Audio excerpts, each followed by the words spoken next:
Hello everyone. आज हम करने वाले हैं नीट के नेशनल एग्ज़ाम 2019 में अंदर आया हुआ है ये क्वेश्चन है, तो हम इसको सॉल्व करने वाले हैं अभी 12th क्लास का इलेक्ट्रोस्टैटिक के चैप्टर में। ठीक है, तो हम सबसे पहले इलेक्ट्रोस्टैटिक ही कवर कर रहे हैं। ये मैंने आपको पहले वाले क्लासेस में भी बताया हुआ है। ठीक है, तो देखो 2 पॉइंट चार्जेज ए और बी अपने को दिया हुआ है। 2 पॉइंट चार्ज है ए और बी।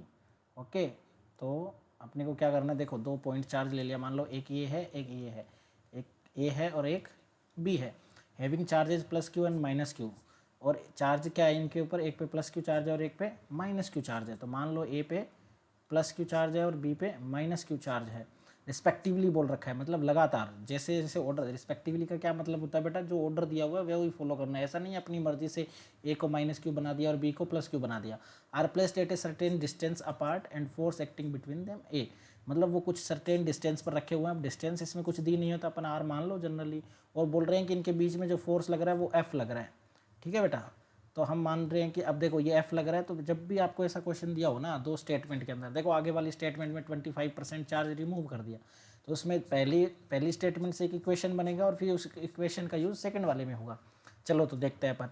तो यहाँ पे चलो इतनी वाली स्टेटमेंट को सॉल्व करते हैं। तो एफ फोर्स लग रहा है, एफ इज इक्वल टू क्या लग रहा होगा, के Q1 Q2 divide by r square. Coulomb's law आपको पता है, फोर्स इतना लगता है दो चार्ज अगर रहते हैं।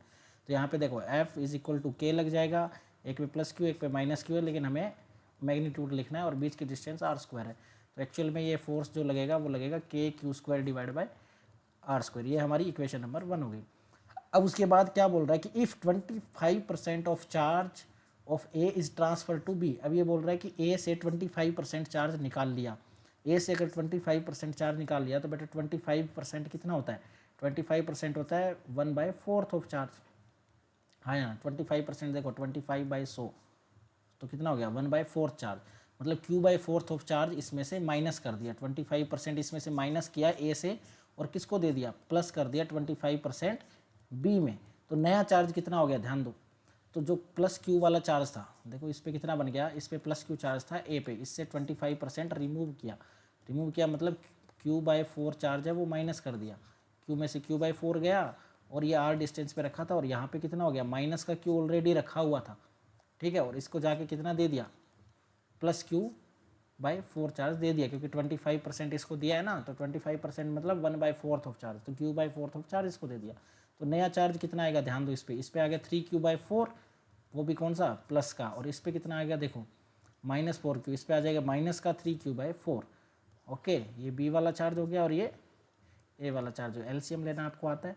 ठीक है, अब बीच की डिस्टेंस आर है अभी भी, अब बताना है फोर्स कितना लग रहा है। तो ये पूछ रहा है then force between the charges become, तो ये बोल रहा है कि जब ऐसा हो जाएगा, आप 25% चार्ज निकाल लोगे तो दोनों के बीच में कितना फोर्स रह जाएगा। तो अब नया चार्ज आ गया, तो सेम कूलाम लॉ लगा दो, एफ इज इक्वल टू के, क्यू पर कितना है 3Q/4 इंटू बी पे कितना है माइनस का 3Q/4, मतलब सेम ही है, डिवाइड बाय आर स्क्वायर। तो ये कितना हो गया 9 और 16, तो 9KQ² डिवाइड बाय 16 R², यही बनेगा। तो एक्चुअल में ये देखो अपने पास पहले कितना आया था, इक्वेशन नंबर फर्स्ट